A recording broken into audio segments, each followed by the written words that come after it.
வணக்கம். இது மற்றொரு காணொளி. அமெரிக்க கடற்படையினரின் செயலாளர் ஜான் சி. பேர்டின் திடீரென்று தனது பதவியை தற்போது ராஜினாமா செய்திருக்கின்றார். டொனால்ட் ட்ரம்ப் தற்போது அந்த பதவி விலகலை முடித்து வெள்ளை மாளிகையை விட்டு வெளியேறிக் கொண்டிருக்கின்ற சமயம், அதாவது அமெரிக்கா இன்னும் போரில் இருக்கும் போதே அமெரிக்க கடற்படையின் உயர் அதிகாரி உடனடியாக ராஜினாமா செய்துள்ளார். பாரசீக வளைகுடாவில் கடற்படை தற்போது ஒரு முற்றுகையில் இருக்கின்றது. அமெரிக்க கடற்படையின் மன உறுதி முன்னெப்போதும் இல்லாத அளவிற்கு குறைந்துள்ள நிலையில் கடற்படை போர்க்குற்றங்களை செய்து வரும் வேளையில் அமெரிக்க கடற்படை செயலாளர் திடீரென்று தனது பதவியை ராஜினாமா செய்துள்ளார். டொனால்ட் ட்ரம்பின் பாதுகாப்புத்துறை செய்தி தொடர்பாளர் ஷான் பார்னல் சற்று முன் பின்வரும் அறிக்கையை வெளியிட்டிருக்கின்றார். அதாவது, கடற்படை செயலாளர் ஜான் சி. பேர்டின் உடனடியாகவே நிர்வாகத்திலிருந்து விலகுகிறார். போர் செயலாளர் மற்றும் துணை போர் செயலாளர் சார்பாக துறைக்கும் அமெரிக்க கடற்படைக்கும் அவர் ஆற்றிய சேவைக்கு செயலாளர் பேர்டினுக்கு நாங்கள் நன்றி தெரிவிக்கின்றோம். அவருக்கும் அவரது எதிர்கால முயற்சிகளுக்கு நாங்கள் வாழ்த்துக்களை தெரிவிக்கின்றோம். துணைச் செயலாளர் அமெரிக்க கடற்படையின் தற்காலிக செயலாளராக பொறுப்பேற்பார் என்று கூறியிருக்கின்றார்.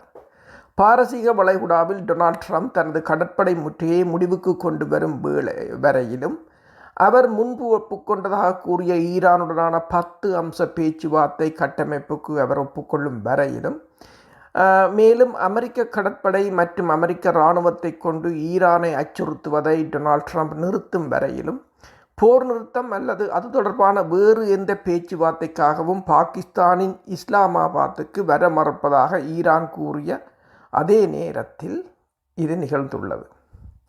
எனவே அமெரிக்க கடற்படையின் உயர் அதிகாரி ஒருவர் தற்போது ராஜினாமா செய்வது உண்மையிலே ஒரு பேரழிவாகத்தான் பார்க்கப்படுகிறது. இது முன்னெப்போதும் இல்லாத ஒன்று. அந்த அமெரிக்க கடற்படை அதன் ஆயுதங்கள் அடிப்படையில் மிகவும் நெருக்கடியாக உள்ளது என்பதை நீங்கள் நினைவில் கொள்ளலாம். ஈரானுடனான இந்த பேரழிவு சட்டவிரோத போரின் போது அது முற்றிலும் செயலிழந்து விட்டது என்பது நமக்கு தெரியும். ஆனால் USS ஜெரால்ட் ஃபோர்ட் போன்ற சில விமானந்தாங்கி கப்பல்களை பார்த்தால் அது இப்போது வரை தீவிர பணிகளில் ஈடுபட்டு வருகின்றது. பனிப்போரின் முடிவுக்கு பிறகு அடிப்படையில் மிக நீண்ட காலம் பணியில் ஈடுபடுத்தப்பட்ட விமானந்தாங்கி கப்பல் அதுதான். 300 நாட்களுக்கு மேலாக மன உறுதி மிகவும் குறைவாக உள்ள நிலையில் USS Gerald Ford, USS Tripoli, USS Abraham Lincoln ஆகிய கப்பல்களில் பரிமாறப்படும் உணவு தமது அற்பமான கடற்படை வீரர்களுக்கு போதுமானதாக இல்லை என்பது போன்ற கதைகளை நாங்கள் கேட்டு வருகிறோம். ஈரானில் பேரழிவு போர் அதிகாரபூர்வமாக தொடர்வதற்கு முன்பே USS ஜெரால்ட் ஃபோர்ட் பற்றி நாங்கள் அறிந்திருந்தோம். $13 பில்லியன் மதிப்பிலான இந்த விமானந்தாங்கி கப்பலில் கழிப்பறைகள் செயற்படவில்லை. அதனால் ஈரானில் பேரழிவு போர் தொடங்குவதற்கு முன்பு ஆயிரக்கணக்கான மாலுமிகள் சுத்திகரிக்கப்படாத கழிவு நீரில் நீந்த வேண்டி இருந்தது. அதை சரி செய்வதற்காக அந்த கப்பல் ஒரு துறைமுகத்துக்கு செல்ல வேண்டி இருந்தது. அந்த சமயம் வளைகுடா நாடுகளில் இருக்கின்ற எந்த துறைமுகத்துக்கும் அவர்களால் செல்ல முடியாது. ஏனென்றால் அவை அனைத்தும் ஈரானின் தாக்குதலுக்கு உள்ளாகின்ற துறைமுகங்கள்.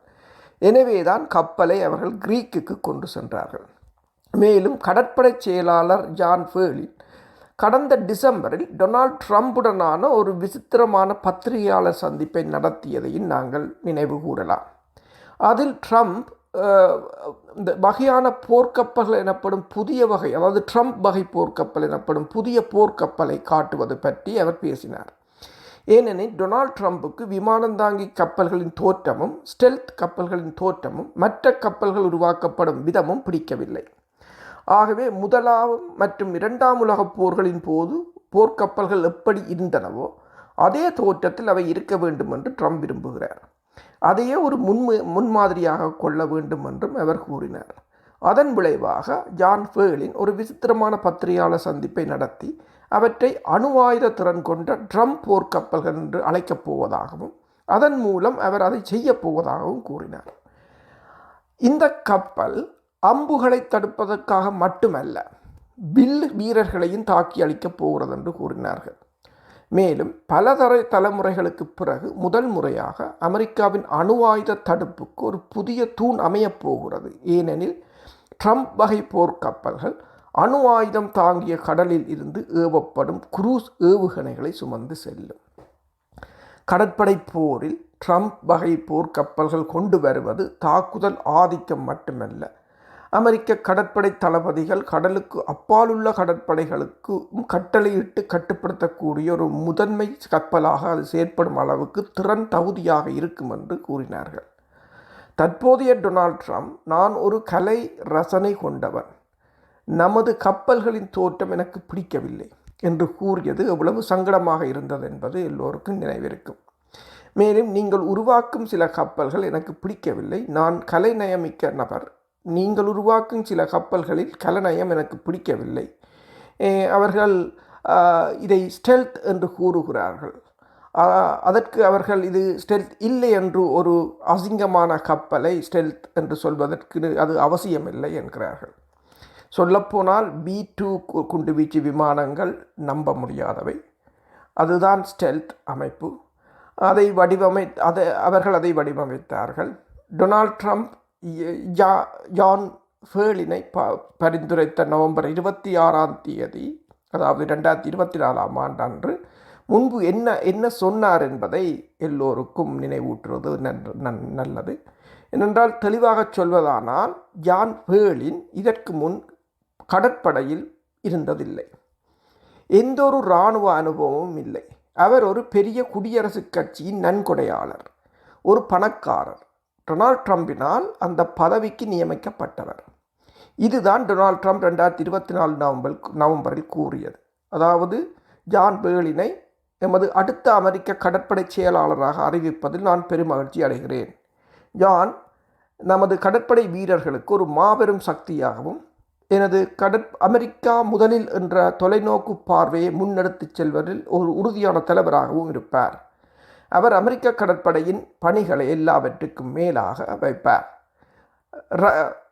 ரக்கர் மேனேஜ்மெண்ட் LLC-ஐ நிறுவி வழிநடத்தியது முதல் டெல் டெக்னாலஜி தலைமைச் செயல் அதிகாரியான மைக்கேல் டெல்லுக்கு MST கேபிட்டல் MP என்ற தனியார் முதலீட்டு நிறுவனங்களை இணைந்து நிறுவியது வரை ஜான் தனது ஒவ்வொரு முயற்சியிலும் சிறந்து விளங்கியுள்ளார்.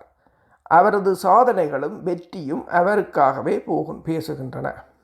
அமெரிக்க தொழில் முனைவு மற்றும் புத்திசாலித்தனத்தின் உண்மையான சாம்பியன் ஒரு தனியார் பங்கு முதலீட்டின் நிபுணர் கடற்படை செயலாளராக நியமிக்கப்பட்டிருந்தார். ஆனால் அவர் இப்போது போய்விட்டார்.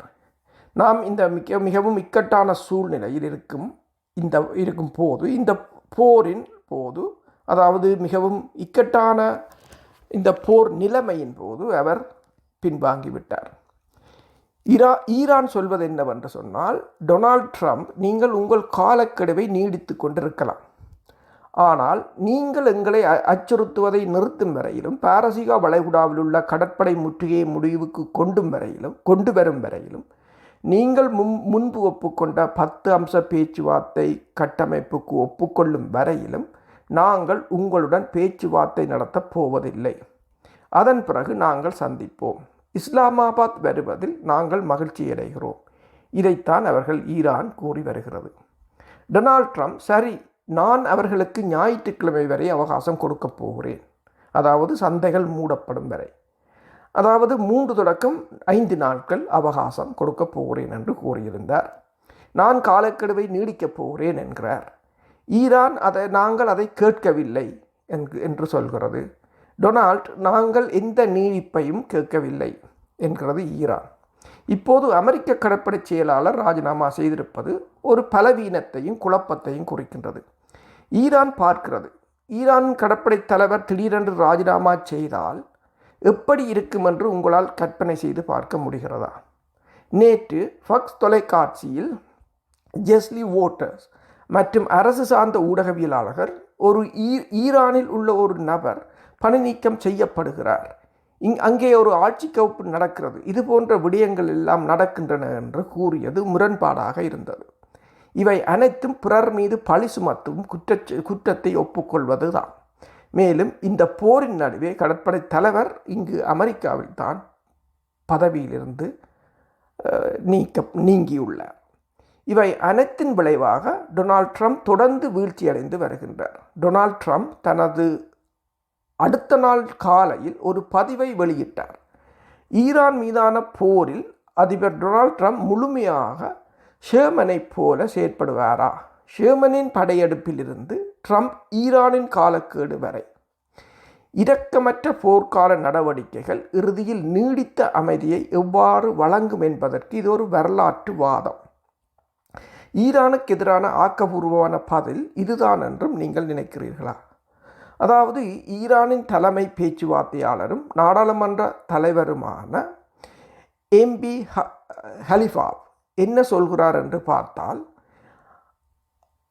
அவர் என்ன எழுதியிருந்தார் என்றால், கடல் வழி முற்றுகை மற்றும் உலகின் பொருளாதாரத்தை பணைய கைதிகளாக பிடிப்பதன் மூலம் மீறப்படாவிட்டால் மட்டுமே ஒரு முழுமையான, அதாவது பணைய கைதிகளாக பிடிப்பதை நிறுத்தினால் மட்டுமே ஒரு முழுமையான போர் நிறுத்தம் உள்ளதாக இருக்கும் என்று தனது சமூக வலைத்தளத்தில் எழுதியிருக்கின்றார். மேலும் அனைத்து முனைகளிலும் இஸ்ரேலின் போர்க்களம் திறக்கப்பட்டால் போர் நிறுத்தத்தின் இத்தகைய அப்பட்டமான மீறலுடன் ஹார்முஸ் நீரிணை மீண்டும் திறப்பது சாத்தியமற்றது. அவர்கள் தங்கள் இலக்குகளை இராணுவ ஆக்கிரமிப்பு மூலம் அடையவில்லை, மிரட்டல் மூலமாகவும் அடைய மாட்டார்கள். ஈரானிய தேசத்தின் உரிமைகளை அங்கீகரிப்பதே முன்னேறுவதற்கான ஒரே வழி. ஈரானின் ஜனாதிபதி பதிவிட்டதை விட ஈரானின் இஸ்லாமிய குடியரசு எப்போதும் உரையாடலையும் உடன்பாட்டையும் தொடர்ந்து வரவேற்கிறது. நம்பிக்கை துரோகம், முற்றுகை மற்றும் அச்சுறுத்தல்கள் ஆகியவை உண்மையான பேச்சுவார்த்தைக்கு முக்கிய தடைகளாக உள்ளன என ஈரான் ஜனாதிபதி பதிவிட்டுள்ளார். உங்கள் பாசாங்குத்தனமான வெற்றி பேச்சையும் உங்கள் கூற்றுக்களுக்கும் செயல்களுக்கும் இடையிலான முரண்பாட்டையும் உலகம் காண்கிறது. மேலும் ஈரான் பேச்சுவார்த்தை குழு கூறியது போல அணுசக்தி விவகாரங்கள் குறித்து எந்த அறிவும் உள்ள ஒருவரையும் அமெரிக்கா கடந்த பேச்சுவார்த்தை சுற்றுக்கு அழைத்து வரவில்லை. அதனால் ஈரான் ஜெராட் குஷ்னர் மற்றும் ஸ்டீவ் விட்கோஃபுடன் நாங்கள் எப்படி அணுசக்தி விவகாரங்கள் பற்றி பேச முடியும் என்று கேட்கிறது. அவர்களுக்கு என்ன பேசுகிறோம் என்றே தெரியவில்லை என்று கூறுகிறது ஈரான். எனவே ஈரான் இன்னொரு கட்டத்தில் கலந்து கொள்ள எங்களுக்கு எந்த திட்டமும் இல்லை என்று கூறிவிட்டது. நாங்கள் அதை செய்யப்போவதில்லை என்று கூறுகிறார்கள். அதன் பிறகு டொனால்ட் ட்ரம்ப் கரோலின் லெவிட்டை, ஒரு பத்திரிகையாளர், அவர்தான் வெள்ளை மாளிகையின் ஊடக பேச்சாளர் கரோலின் லெவிட், அவரை ஒரு பத்திரிகையாளர் சந்திப்பு நடத்த அனுப்பியிருந்தார். அவரும் வெள்ளை மாளிகையின் புல்வெளியில் நின்று அதை நடத்தினார். தன்னை ஃபக்ஸ் என்று அழைத்து கொள்ளும் அரசு ஊடகங்கள் அவரிடம் இன்று காலை ஈரான் செய்ததை ஜனாதிபதி போர் நிறுத்த மீறலாக கருதுகிறாராக என்று கேட்டன. உங்களுக்கு தெரியும், ஹார்முஸ் நீரிலையில் தப்பிச் செல்ல முயன்ற 2 கப்பல்களை ஈரான் இடைமறித்திருந்தது. ஆனால் அதற்கு கரோலின், ஆம், டொனால்ட் ட்ரம்ப் அவர்கள் முற்றிலும் அழிக்கப்பட்டு விட்டதாக கூறினாலும் ஈரானிடம் ஒரு கடற்படை உள்ளது என்பதை ஊடகவியலாளர்கள் கரோலினிடம் கேட்டார்கள். ஈரானின் கடற்படை அழிக்கப்படவில்லை, மாறாக இந்த கப்பல்கள் இடைமறித்து அவற்றை நிறுத்தி இருக்கின்றது. டொனால்ட் ட்ரம்ப் தற்போது பாரசீக வளைகுடாவில் ஒரு முற்றுகையை ஏற்படுத்தி இருந்தாலும், நாங்கள் என்ன செய்ய போகிறோம் என்று ஈரான் எச்சரித்திருந்தாலும் ஈரான் இதை செய்திருக்கின்றது.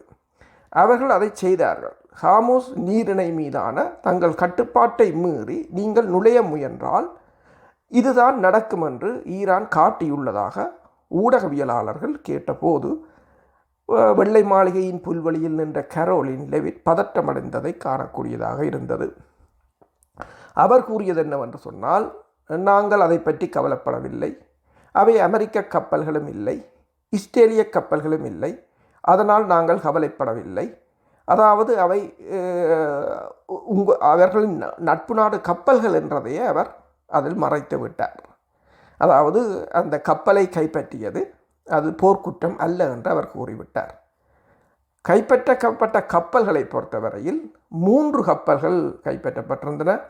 முதலாவது கப்பல் சுவிஸ் நாட்டைச் சேர்ந்த MSC ஃப்ரான்சிகா என்ற கப்பல். அடுத்த கப்பல் கிரீக் நாட்டைச் சேர்ந்த எப்பமோனிட்டோஸ் என்ற கப்பல். 3வது கப்பல் UAE ஈஃபோரியா என்ற கப்பல். அப்போ இவை 3ம் இஸ்ரேலிൻ്റെയും அமெரிக்காவிൻ്റെയും இல்லை என்று கரோலின் சொல்லிவிட்டார்.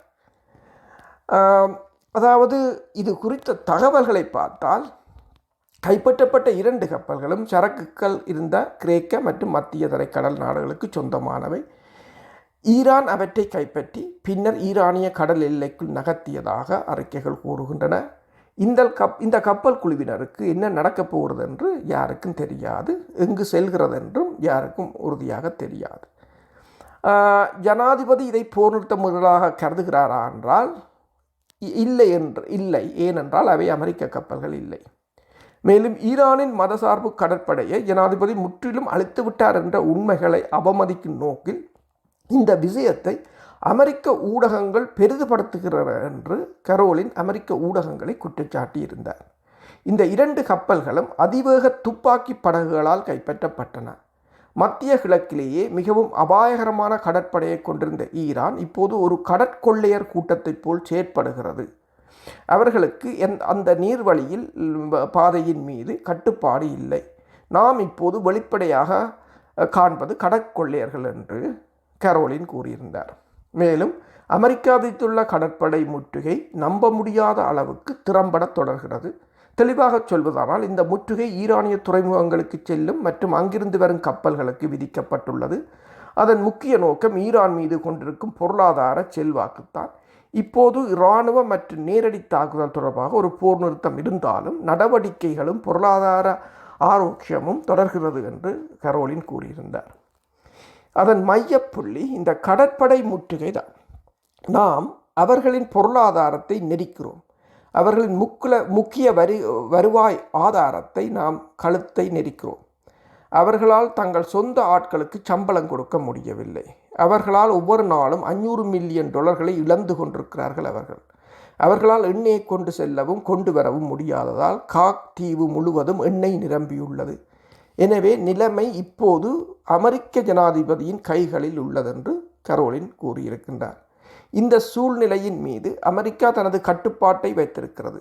எல்லா சாதகமும் அவரிடம் உள்ளது. மேலும் ஜனாதிபதியின் மிக தெளிவான முன்மொழிவு ஈரானியர்களிடமிருந்து ஒரு ஒருங்கிணைந்த பதிலுக்காக நாம் காத்திருக்கும் வேளையில் போர் நிறுத்தத்தை நீடிப்பதில் அவர் சிறிது நெகிழ்வுத்தன்மையை கடைப்பிடித்த காரணம் இதுதான் என்று அவர் மேலும் தொடர்ந்து கூறியிருக்கின்றார். அடுத்ததாக கரோலின் லெவிட் டொனால்ட் ட்ரம்பின் இந்த ஆட்சியில் 8 அழகான ஈரானிய பெண்களை தூக்கிலிடப்பட்டதில் இருந்து காப்பாற்ற முற்பட்டிருக்கிறார் என்ற கதையையும் பரப்பியிருக்கின்றார். ஆனால் தூக்கிலிடப்படாமல் கைது செய்யப்பட்ட பெண்கள் அங்கே ஒரு செயல்முறைக்கு உட்படுத்தப்பட்டிருக்கிறார்களா என்று தெரிகிறது. இது ஒரு பிரச்சனை என்றும் நான் கூறலாம். ஆனால் என்ன நடக்கிறது என்பதை துல்லியமாக பதிவு செய்ய வேண்டும். இது இந்த பெண்களை தூக்கு தண்டனையிலிருந்து காப்பாற்றவில்லை. அதுதான் உண்மையில் நடக்கவில்லை. உண்மையில் என்ன நடக்கிறது என்பது பற்றி உண்மைகளை மட்டுமே நாங்கள் பேச வேண்டும். ஆனால் அதனையும் அமெரிக்கா தனக்கான பிரச்சாரமாக பயன்படுத்தி இருக்கின்றது. இது தொடர்பாக பேராசிரியர் மராண்டி கூறியது என்னவென்று சொன்னால், அதாவது அங்கு இடம்பெற்ற கலவரங்களில் பெருமளவான அரச சொத்துக்களை தாக்கியவர்கள், துப்பாக்கிகளுடன் வந்தவர்கள், 300க்கும் மேற்பட்ட காவல்துறையினரை கொன்றவர்கள் கைது செய்யப்பட்டிருக்கிறார்கள். அவர்கள் அனைவருக்கும் கேபிட்டல் பனிஷ்மெண்ட் கிடைக்கும். அதைத்தான் அவர் கூறியிருந்தார். இப்போது அவர் கரோலின் என்ன கூறுகிறார் என்றால், இந்த 8 அழகான ஈரானிய பெண்களின் உயிர்களையும் அதிபர் ட்ரம்பினால் மட்டுமே காப்பாற்ற முடியும். அவர்களின் உயிர்கள் காப்பாற்றப்படும் என்று ஈரானிய ஆட்சியிடமிருந்தோ அல்லது அதன் எஞ்சிய பகுதியிடமிருந்தோ அவருக்கு நேரடி செய்தி கிடைத்துள்ளது. தங்கள் வாழ்க்கையை தொடர்ந்து அமைதியாக வாழ நிச்சயமாக தகுதியானவர்கள் அந்த இளம்பெண்கள். அவர்களை கொல்ல வேண்டாம் என்று ட்ரம்ப் அவர்களிடம் நேரடியாக கேட்டுக்கொண்டதன் விளைவாக இது நிகழ்ந்துள்ளது. இப்போது அது போகின்றது. அதிபர் ட்ரம்புக்கு நன்றி, ஏனென்றால் அவர் உள்ளத்தால் ஒரு மனிதாபிமானி என்று சொல்லியிருக்கின்றார் ஊடக பேச்சாளர் கரோலின். அதாவது கடந்த ஜனவரியில் அமெரிக்க அதிபர் டொனால்ட் ட்ரம்ப் வெளியே சென்று போராடுங்கள், நான் உங்களுக்காக துணையாக இருப்பேன் என்று கூறினார். ஆனால் பின்னர் அவர்களுக்கு துணையாக இருக்கவில்லை. இப்போது என்னென்றால் சமூக ஊடக பதிவுகள் வெள்ளை மாளிகை புல்வெளியில் கரோலினும் சொல்வதும் ஈரான் ஒருங்கிணைந்த செய்தியை அனுப்ப முடியும் என்பதே. அதாவது ஆபரேஷன் எபிக் ஃபியூரி உண்மையில் எவ்வளவு திறம்பட செயற்பட்டது என்பதை காட்டுகிறதாக கரோலின் கூறுகிறார். மீண்டும் கரோலின், நீங்கள் என்ன பேசுகிறீர்கள்? அவர்கள் மார்ச் மாத தொடக்கத்திலேயே ஒருமித்த செய்தியை அனுப்பியிருந்தார்கள். நீங்கள் பேச்சுவார்த்தை நடந்த விரும்பினால் இதோ 10 அம்ச கோரிக்கைகள். மேலும் ஈரான் அந்த 10 அம்ச கட்டமைப்புக்கு நீங்கள் அனைவரும் ஒப்புக்கொண்டீர்கள். எனவே நீங்கள் உண்மையில் ஒரு உண்மையான பேச்சுவார்த்தையை நடத்த விரும்புகிறீர்களா என்று தோன்றவில்லை. நீங்கள் போருக்கு செல்ல விரும்பினால் போர்க்குற்றங்களை செய்யும் ஒரு போர்ப்பாதை இருக்கின்றது. நீங்கள் பல்லாயிரக்கணக்கான அமெரிக்க படை வீரர்களை இழப்பீர்கள். ஒரு போர்ப்பாதை இருக்கின்றது. ஆனால் நீங்கள் பேச்சுவார்த்தை நடத்த விரும்பினால் நீங்கள் யதார்த்தத்தில் வாழ வேண்டும் என்று ஊடகவியலாளர்கள் கூறியிருந்தார்கள். இது உங்கள் ஆட்சி ஊடகங்களில் நீங்கள் பொய் சொல்வது போல அல்ல. பேச்சுவார்த்தைக்கு உட்படாதவர்கள் என்பதை தெளிவுபடுத்தி அந்த பேச்சுவார்த்தைக்கு உட்படாத கொள்கைகளில் உறுதியாக நிற்கும் ஒரு எதிர்த்தரப்பு இருக்கின்றது என்ற உண்மையை நீங்கள் எதிர்கொள்ள வேண்டும். இவர் வெனிசுலாவில் டெலி ரொட்ரிக்ஸ் அல்ல. அதாவது ஈரானை பொறுத்தவரையில் ஒரு வெனிசுலா அல்ல. அவர்களால் இன்னும் ஒருமித்த செய்தியை அனுப்ப முடியவில்லை என்பதுதான் ஜனாதிபதி போர் நிறுத்தத்தை நீடிக்க முடிவு செய்வதற்கு காரணம் என்று இதற்கான பதிலை கூறியிருக்கின்றார் கரோலின். அதாவது ஈரானிய ஆட்சி பீடத்தில் பிளவு ஏற்பட்டிருப்பதாகவும் எனவேதான் அவர்களால் ஒருமித்த கருத்தை அனுப்ப முடியவில்லை, அதற்காக அமெரிக்க அதிபர் காத்திருப்பதாகவும் கரோலின் அடுத்த கதையை எடுத்து விட்டிருக்கின்றார்.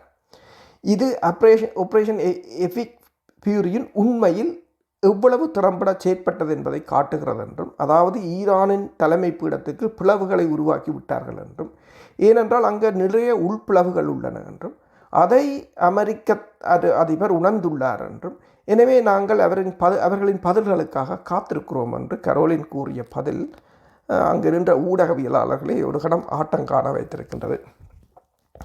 அவர்களுக்கு 37 ஆண்டுகளாக ஒரே தலைவர் இருந்தார். அதாவது அயத்துல்லா ஹமேனி இருந்தார். அவர் கொல்லப்பட்டு விட்டார். இந்த குழுக்கள் அனைத்தையும் ஓரளவுக்கு கட்டுக்குள் வைத்திருப்பதாக அவர்தான் வைத்திருந்தார். ஆனால் பிப்ரவரி 28 அன்று நடந்த நடவடிக்கையில் அவர் இறந்த பிறகு ஒரு சிக்கலான விடயமாக மாறியிருக்கிறது. எனவே அவர்கள் தங்களை திருத்திக் கொள்வார்களா என்று பார்ப்போம். ஈரான் உங்களையெல்லாம் அப்படி ஆனால் என்று பார்ப்போம் என்று கரோலின் கூறியிருக்கின்றார். ஆனால் பிரச்சனை என்னவென்று சொன்னால், அவரிடம் ஊடகவியலாளர்கள் கேட்டது, சரி, ஈரான் உங்களையெல்லாம் அப்பட்டமாக கேலி செய்வதை பற்றி நீங்கள் என்ன நினைக்கிறீர்கள்? அவர்கள் டொனால்ட் ட்ரம்பை அந்த லெகோ வீடியோக்களையும் சமூக ஊடக பதிவுகளையும் போட்டு கேலி செய்கிறார்கள். டொனால்ட் ட்ரம்ப் காலக்கெடுவை நிர்ணயித்ததுக்காக அவர்கள் அவரை கேலி செய்கிறார்கள்.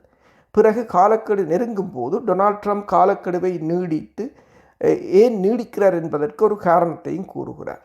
உதாரணமாக, போர் நிறுத்தம் முடிவடைய இருந்த சமயத்தில் அயத்துல்லா ஹமானியிடமிருந்து ஈரானுக்கு செய்தி சென்றடைய வேண்டும் என்பதால் பாகிஸ்தான் என்னிடம் இதை செய்ய சொன்னதென்று அவர் கூறினார். ஈரானோ அது உண்மையில்லை என்று சொல்கிறது. டொனால்ட், நீங்கள் அப்படி சொல்லும்போது, நீங்கள் பொய் சொல்லும்போது நீங்கள் உண்மையை பேசவில்லை என்றும், உங்கள் காலக்கெடுவை நீங்கள் மீறுகிறீர்கள் என்றும் உங்கள் எதிர்த்தரப்பினருக்கு தெரிந்தால் அவர்கள் உங்களை ஒரு பொருட்டாக எடுத்துக்கொள்வதில்லை. அவர்கள் உங்களை ஒரு கோமாளியைப் போல் கருதி உங்களை பற்றி கோமாளித்தனமான வீடியோக்களை உருவாக்குகிறார்கள். உலகம் அவர்களை பார்த்து சிரிக்கிறது. உலகம் எல்லோரையும் உலகத்தில் உள்ள எல்லோரும் உங்களை பார்த்து சிரிக்கிறார்கள் என்று நீங்கள் சிரிக்கிறார்கள் என்று உங்களுக்கு நினைவிருக்கிறதா என்றது தான் ஊடகவியலாளரின் கேள்வியாக இருந்தது.